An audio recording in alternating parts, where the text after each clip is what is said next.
El general San Martín sabe que una victoria en Chacabuco es fundamental para la causa americana. Chacabuco es la culminación de un pensamiento político militar de San Martín. Claramente no se puede volver para atrás. Fue una batalla, una victoria completa. Después de Chacabuco, se acordó ofrecerle el cargo de director supremo, que San Martín rechazó. El jefe de Estado chileno debía ser un chileno y lo recomendó a O'Higgins. Se sintió sorprendido con esto porque él también quería ofrecerle a San Martín el gobierno de Chile. San Martín envía a Lima una delegación proponiendo la regularización de la guerra y el canje de prisioneros. La respuesta que obtiene es la noticia de que el virrey de la Pezuela ha ordenado una expedición para reconquistar Chile. 3.000 soldados realistas, al mando de Mariano Osorio, acaban de embarcarse hacia Talcahuano. El virreinato decide que tiene que dar la batalla en Chile para evitar la invasión al Perú.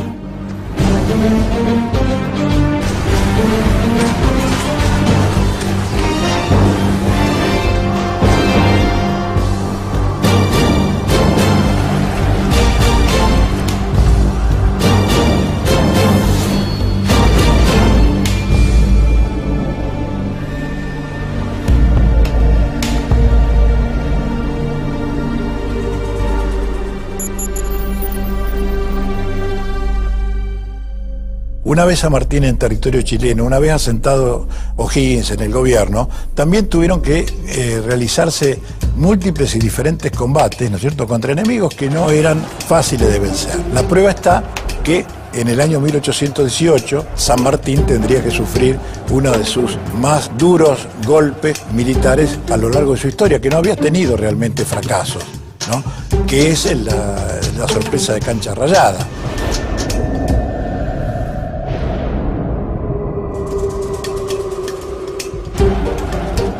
Después de la derrota de Chacabuco, la mayoría de ese ejército realista, la totalidad, se va en desbandada hacia el sur de Chile, se embarcan en buques realistas en el sur de Chile y se vuelven al Virreinato del Perú. Cuando llegan al Virreinato del Perú, ya estamos a mediados de 1817, el virrey del Perú, Joaquín de la Pezuela, les dice: no, acá no vengan, vuelvan y reconquisten el reino de Chile. La toma de la capital de Chile no significó, por supuesto, el fin de la guerra en el país trasandino, porque los españoles se habían hecho fuertes en el sur. Por Talcahuano, un inmenso puerto, recibían auxilios desde Lima, por agua, que todavía no estaba dominada por la flota patriota. Talcahuano, 500 kilómetros al sur de Santiago, es el punto estratégico para cortar las comunicaciones y el abastecimiento de la resistencia española con la capital del virreinato en Lima. Bernardo O'Higgins dirige su tropa hacia allí y establece un sitio que dura varios meses. La fuerza patriota va a sitiar Talcahuano, va incluso a asaltar la plaza de Talcahuano en diciembre. El asalto va a fracasar con muchas pérdidas. Y va a llegar la información a Chile que ya viene una fuerza realista, es decir, el virreinato decide que tiene que dar la batalla en Chile para evitar la invasión al Perú. Y esa fuerza llega a fines de diciembre y comienzos de enero a la zona general de Talcahuano. Cuando Osorio desembarca en el sur de Chile, arma el ejército realista que va a luchar primero en Cancha Rayada y luego en Maipú. La fuerza que acompaña a Osorio está compuesta por el Regimiento Infante Don Carlos, el Regimiento de Burgos y el Regimiento de Arequipa. En total, unidos a los soldados españoles existentes en Chile, conforman una fuerza de 5.000 hombres. Con este núcleo es con el que Osorio va a subir hacia la capital, es decir, va a subir en dirección a Santiago para intentar recuperar lo que se había perdido en Chacabuco.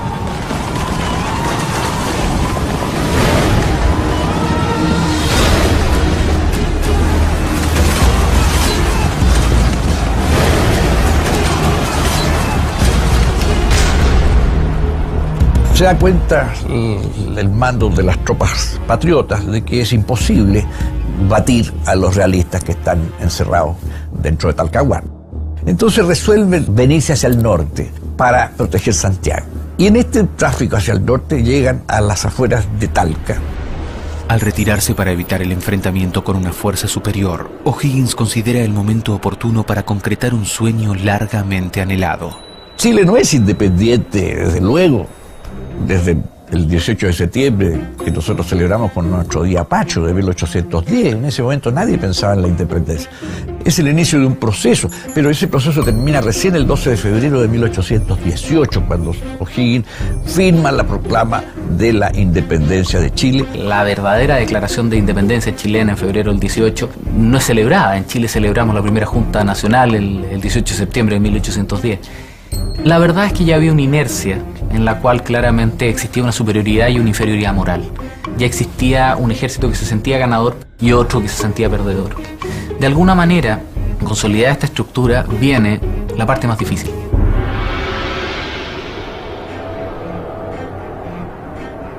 El 12 de febrero de 1818, primer aniversario de la batalla de Chacabuco, el director supremo Bernardo O'Higgins proclama la independencia en Talca.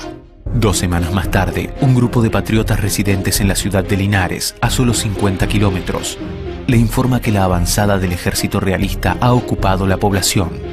San Martín, hasta poco tiempo antes de Cancha Rayada, había estado en Buenos Aires preparando el apoyo de Buenos Aires a la futura expedición al Perú y buscando apoyo para consolidar la independencia chilena, porque básicamente tenía que recuperar el sur de Chile que estaba en manos realistas. Cuando vuelve, encuentra el movimiento que todo el ejército patriota estaba esperando al ejército realista en la zona cercano a Talca, es decir, al sur de Chile. San Martín decide marchar al sur y hacerse cargo de la ofensiva contra los realistas para directamente lograr la victoria final. El ejército unido que enfrentaría a los realistas estaba integrado por los batallones 7, 8 y 11 de los Andes. Entre los cuerpos especiales se encontraban granaderos y cazadores a caballo. En total, San Martín disponía de 7.600 hombres y 36 piezas de artillería. Todo el ejército reunido, los patriotas deben tener entre 6.000 y 7.000 hombres, muy bien entrenados, planificados, tanto del ejército de los Andes como el nuevo ejército que se ha organizado en Chile, marchan al sur. San Martín ordena concentrar el ejército y la concentración se hace en Chimbarongo, que está entre San Fernando y Talca, estamos hablando de unos 250, 300 kilómetros de Santiago. En ese momento, San Martín recibe una importante información, que el ejército realista se está moviendo por la ruta principal y va avanzando a una localidad que se llama Camarico, que está al norte de Talca. Entonces, él inmediatamente, con ese sentido táctico que tenía, mueve el ejército por una ruta paralela más al oriente para caer sobre Talca y prácticamente cortar la línea de abastecimiento de las fuerzas realistas, dejarlos aislados, digamos. El 14 de marzo, la división comandada por O'Higgins ofrece combate en Querecheguas, logrando el repliegue de los realistas hacia la ciudad de Talca. Las fuerzas realistas logran entrar a Talca, rechazan los ataques de los patriotas y como consecuencia de eso, el mando patriota decide que las fuerzas acampen, hagan un campamento provisorio al nororiente de Talca y esperar al día siguiente en que se supone se dará la batalla decisiva. Con un ejército español o realista atrincherado en y en torno a la ciudad de Talca, el ejército patriota acampa en la zona denominada o en un sector denominado Cancha Rayada. Los llanos de Cancha Rayada, ubicados a unos 5 kilómetros al norte de Talca, eran conocidos por los surcos y huellas que el ganado dejaba a su paso. Allí, el día 19, dispuso San Martín el campamento donde las tropas esperarían la batalla contra las fuerzas de Osorio. La disposición del campamento, al pie de los Cerrillos, se dividió en 2 líneas comandadas por Bernardo de O'Higgins e Hilarión de la Quintana. Era un campo zanjeado, con unas zanjas profundas, y ahí acampó el ejército, sin advertir que el ejército realista estaba acampado en las zanjas vecinas. Y esto tampoco los realistas se dieron cuenta, porque es un fenómeno muy curioso, pero en la noche de repente vieron luces y se dieron cuenta que estaban los 2 ejércitos casi al lado. Se cuenta que el brigadier Ordóñez, que era quizás el real comandante en jefe del ejército realista, habría subido al campanario de una iglesia esa noche y habría visto la magnitud del campamento patriota. En la noche, en el cuartel general realista se convoca a una junta de guerra. Osorio propone retroceder hasta Talcahuano para reembarcar e invadir el norte por Valparaíso, pero el brigadier Ordóñez no está de acuerdo. Hay un brigadier, Ordóñez, muy agresivo, muy combativo y muy valiente, que decide sorprender a San Martín para evitar ser derrotados, ser aniquilados al día siguiente.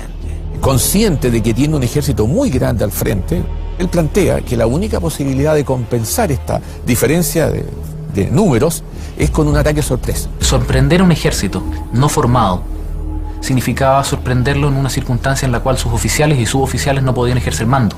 Al no tener la oportunidad y el tiempo para formar los cuadros, tomar las formaciones, permitía prácticamente una victoria rápida y muy económica, porque simplemente se arrasaba lo que estaba convertido en una turba, más que en una formación militar. Osorio, como comandante del ejército, no apoya el plan de Ordóñez. Esto deja el campo libre al brigadier, quien ordena a la tropa a prestarse para el ataque. El ejército realista es formado en la plaza de Talca, se les entrega una ración de combate, se habla de, qué sé yo, vino, pan, sopa, se los arenga y se les informa qué es lo que van a hacer. Y por lo tanto, los patriotas residentes en Talca saben automáticamente que los realistas van a salir a atacar al ejército. Y ellos corren a avisar al campamento patriota. Y es por eso que cuando va a producirse el choque, el ejército patriota está cambiando de frente. San Martín empieza a mover su ejército para que el ataque nocturno cayera en el vacío.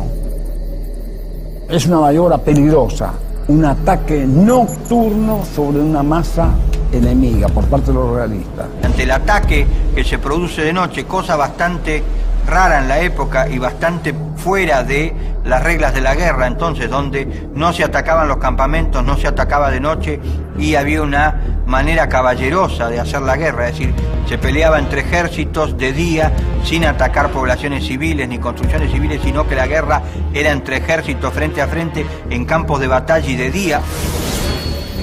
El combate nocturno es muy complicado también, porque no se ve, al adversario no se lo conoce. Las armas de aquella época eran muy rústicas, había que pelear mano a mano y con arma blanca, no tanto con arma de fuego. Incluso para cargar había problemas. Pasadas las 8 de la noche, Ordóñez da la orden de marcha y la tropa realista avanza en silencio en medio de la oscuridad, guiándose solo por los fuegos del campamento patriota. Se inicia el ataque, las columnas paralelas de los realistas atacan al dispositivo independentista que todavía no había logrado replegarse en la forma que San Martín quería. Porque San Martín quería que el ataque realista cayera en el vacío. Como no se veía nada de noche, entonces empezó a mover sigilosamente las tropas, pero no alcanzó. La estrategia para resistir el ataque solo se cumple a medias. Como resultado, la división O'Higgins es la primera víctima de la sorpresa. Cuando se está moviendo la división O'Higgins es el momento en que se produce el ataque realista. El ataque genera una gran confusión. En medio de la noche, es conocido el episodio, se tiraban uno a otro los cuerpos por los fogonazos sin saber si eran amigos, enemigos, aliados, compañeros.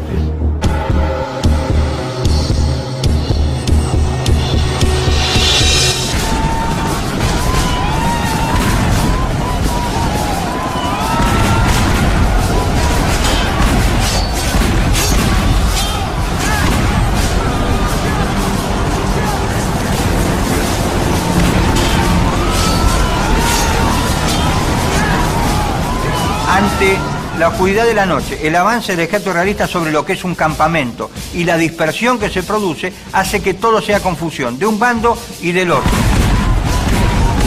Confusión en el que también incurrieron los propios españoles. Se tiroteaban entre ellos, tuvieron muchísimas bajas los españoles o los realistas, casi como las criollas. Y en medio de esta confusión, O'Higgins se pone al frente del batallón número 3 de Chile para tratar de detener, digamos, el desbande que se está empezando en la confusión nocturna.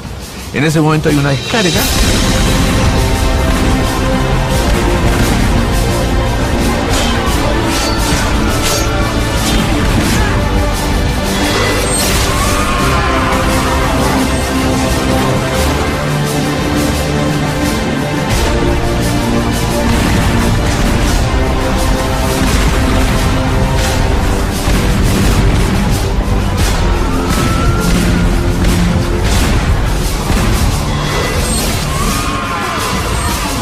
Parte del dispositivo patriota fue arrollado y empujado por los realistas, que también perdieron mucha gente.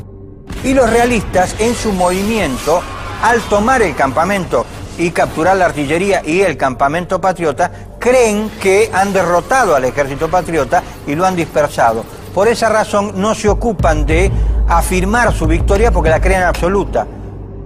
O'Higgins y San Martín están ciertos de que La patria se pierde, no hay quien salve esta situación y se dirigen hacia el norte. Y avanzan desde Talca hasta San Fernando, donde se protegen allí con muy pocas personas y pensando que la patria está perdida. Con los restos del batallón cubriendo la retirada, el ejército patriota se empieza a replegar. Pero obviamente en la confusión el ganado se pierde, la artillería de los Andes en gran parte tiene que ser abandonada y el ejército desaparece en la noche. Y ese es el momento de las Heras. Auxiliando a San Martín desde la misma creación del Ejército de los Andes, Juan Gregorio de las Heras es uno de los generales en jefe que mayor mérito demostraría en la campaña de la liberación chilena. Comandando una de las columnas principales durante el cruce, participó en los primeros combates y se destacó luego en Chacabuco a las órdenes de Soler. Viendo el escándalo que había, los tiroteos, y que no se sabía quiénes eran amigos y dónde estaban los enemigos, muy prudentemente el coronel Las Heras preservó a toda la división y la retiró, como dicen los paisanos, de sencillar hasta que aclare. Y si bien las pérdidas y las bajas patriotas son superiores a las realistas, se logra mantener la coherencia de un ejército que faculta un contraataque con la división, con la formación de Las Heras, y de esa manera lograr mantener el campo y prevenir lo que podría perfectamente haber sido la aniquilación del ejército patriota, haber sido sorprendido en las circunstancias que Osorio esperaba.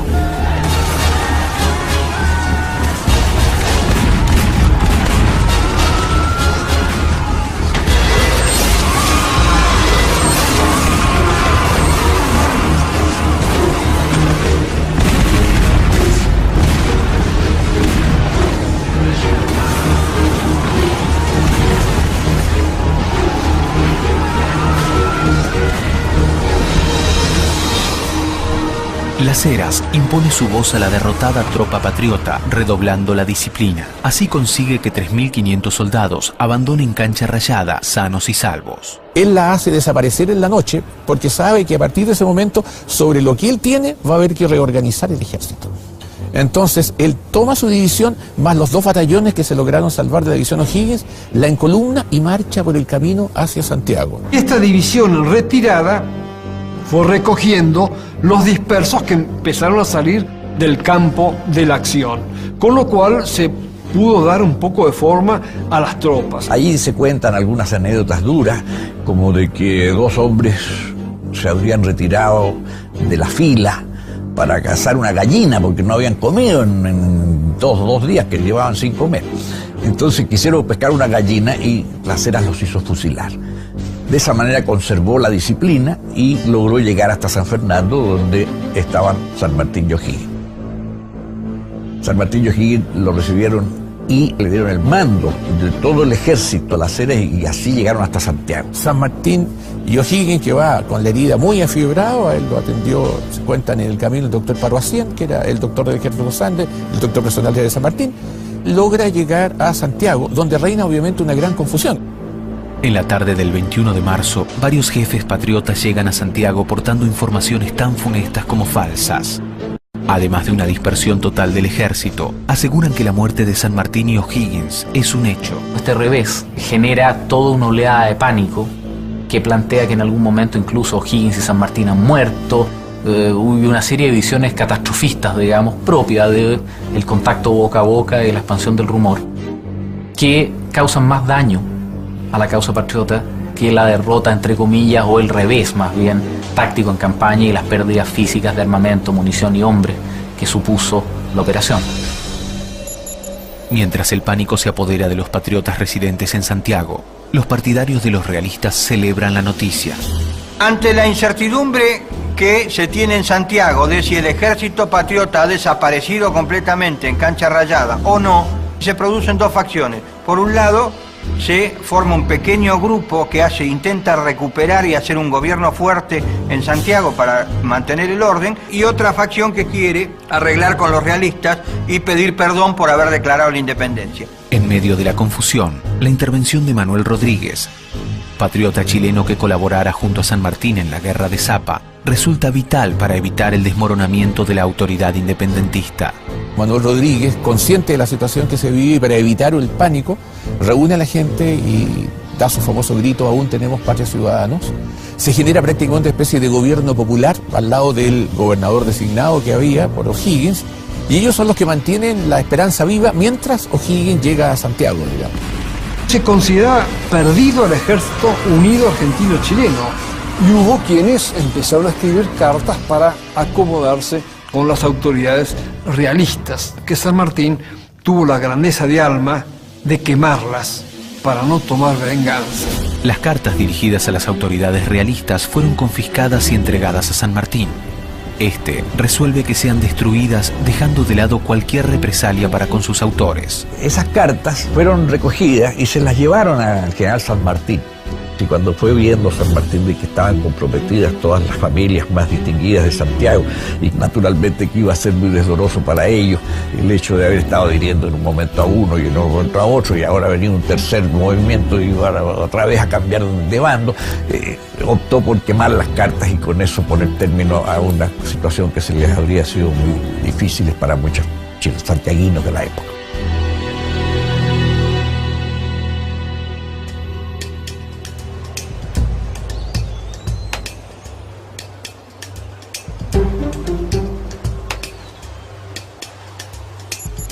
Un cancha rayada completo, un cancha rayada llevado al extremo, un cancha rayada con un poco más de suerte para Osorio o de mala suerte para los patriotas, habría podido concluir efectivamente con una catástrofe, más que por la derrota efectiva por este rumor. Finalmente, las tropas comandadas por las Heras ingresan a Santiago devolviendo la tranquilidad a la ciudad. La presencia de San Martín y O'Higgins restablece la autoridad gubernamental. Esta incertidumbre en Santiago dura hasta que aparece, varios días después, un par de días después de Cancha Rayada, las Heras con la parte del ejército que ha podido rescatar. Cuando llegó San Martín a Santiago, infundió más confianza a la población, también estaba vivo O'Higgins, y no perdió la calma ni se abatió el espíritu de San Martín, siempre muy alto. Es un episodio histórico en que le pregunta al capitán Luis Beltrán, jefe de la maestranza: Beltrán, ¿cómo estamos de municiones? Hasta el techo, señor general. Y a Beltrán no le quedaba ni un cartucho ni una bala. ¿Qué es lo que pierde el ejército patriota en Cancha Rayada? Básicamente, bueno, un par de unidades se pierden, hay mucha cantidad de dispersos, muchos se logran rescatar, pero la mayoría de los dispersos se pierden, pero básicamente lo que se pierde es toda la artillería, es decir, todos los elementos de campamento y todo lo que estaba acampado en Cancha Rayada, los patriotas lo pierden. Aunque no existe un parte fiel, las pérdidas patriotas en Cancha Rayada se elevaron a 120 muertos, además de un número importante de soldados dispersos y prisioneros, 22 piezas de artillería y todo el parque que constituía el arsenal. El detalle curioso en todos estos hechos es la inactividad realista.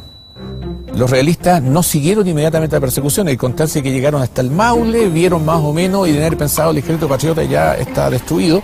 Por lo tanto, se reorganizaron y marcharon a Santiago, pero sin prisa. Y esa lentitud de los realistas, porque creen que llevan las de ganar, es la que va a favorecer la siguiente maniobra de San Martín, que ha empezado con recuperar y rescatar y salvar del campo de Cancha Rayada parte del ejército, reconcentrarlo en las afueras de Santiago para dar la batalla final. Se empieza una reorganización, hay que pensar que Cancha Rayada es el día 19 y Maipú el día 5.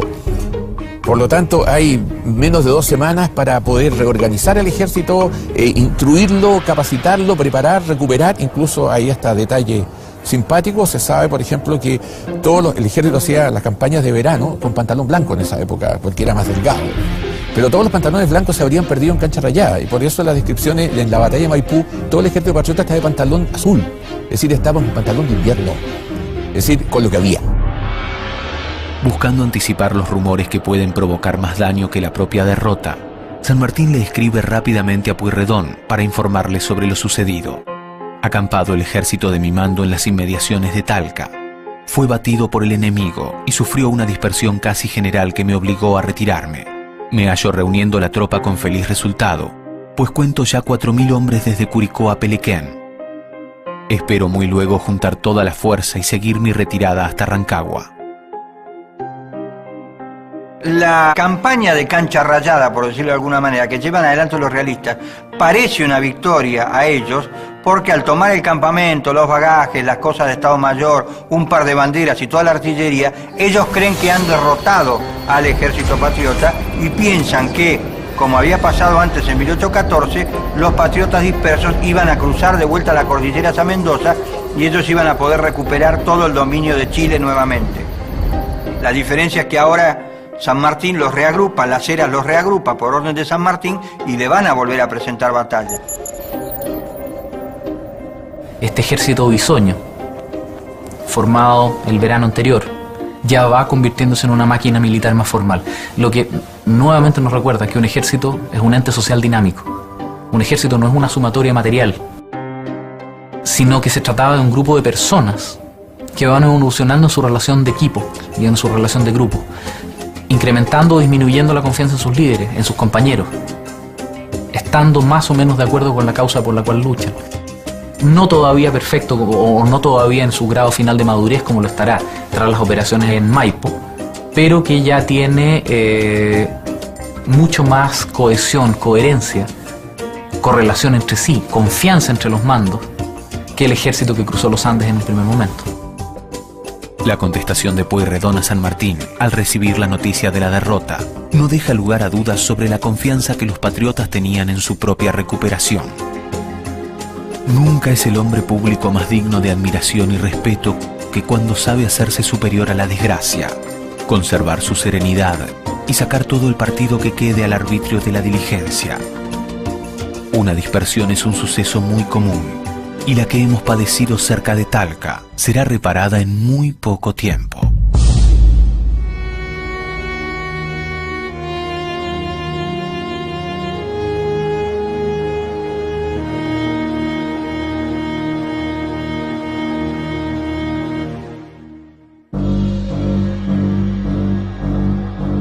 Se considera perdido el ejército unido argentino-chileno. Se empieza una reorganización, hay que pensar que Cancha Rayada es el día 19 y Maipú el día 5. Osorio va a subir para tratar de recuperar Santiago. Va a dar una batalla en que él está atacando, pero con mentalidad defensiva. Ordóñez lanza un contraataque que detiene el ataque de la izquierda patriota. El ejército realista, entre la 1 y la 1:30 de la tarde, tuvo la victoria en las manos. Esto exige nuevamente la intervención de San Martín, quien entonces emplea la reserva.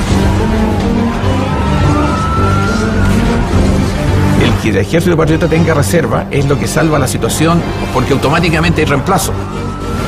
O'Higgins se precipitó al campo de batalla y le hice la frase consagratoria: Gloria al Salvador de Chile. La batalla en general tuvo muchísimas bajas, el ejército realista prácticamente se desapareció. Muchos que no figuran a lo mejor en el parte de batalla como muertos, sin duda morían como consecuencia de las heridas. Hemos conseguido el objetivo que estábamos buscando. Construimos una magnífica máquina de guerra y lo acabamos de completar. Con esto porque él también quería ofrecerle a San Martín el gobierno de Chile. San Martín envía a Lima una delegación proponiendo la regularización de la guerra y el canje de prisioneros. La respuesta que obtiene es la noticia de que el virrey de la Pezuela ha ordenado una expedición para reconquistar Chile. 3.000 soldados realistas, al mando de Mariano Osorio, acaban de embarcarse hacia Talcahuano. El virreinato decide que tiene que dar la batalla en Chile para evitar la invasión al Perú.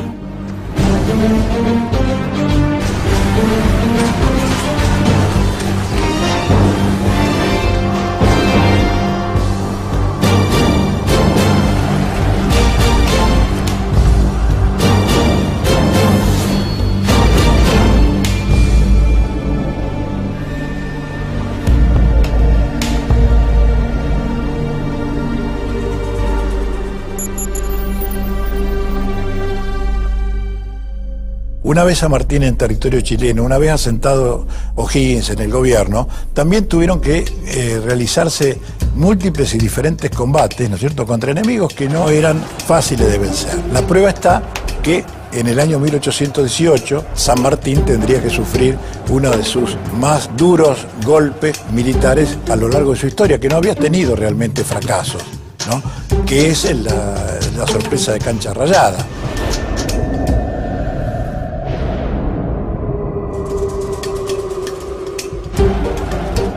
Después de la derrota de Chacabuco, la mayoría de ese ejército realista, la totalidad, se va en desbandada hacia el sur de Chile, se embarcan en buques realistas en el sur de Chile y se vuelven al Virreinato del Perú. Cuando llegan al Virreinato del Perú, ya estamos a mediados de 1817, el virrey del Perú, Joaquín de la Pezuela, les dice: no, acá no vengan, vuelvan y reconquisten el Reino de Chile.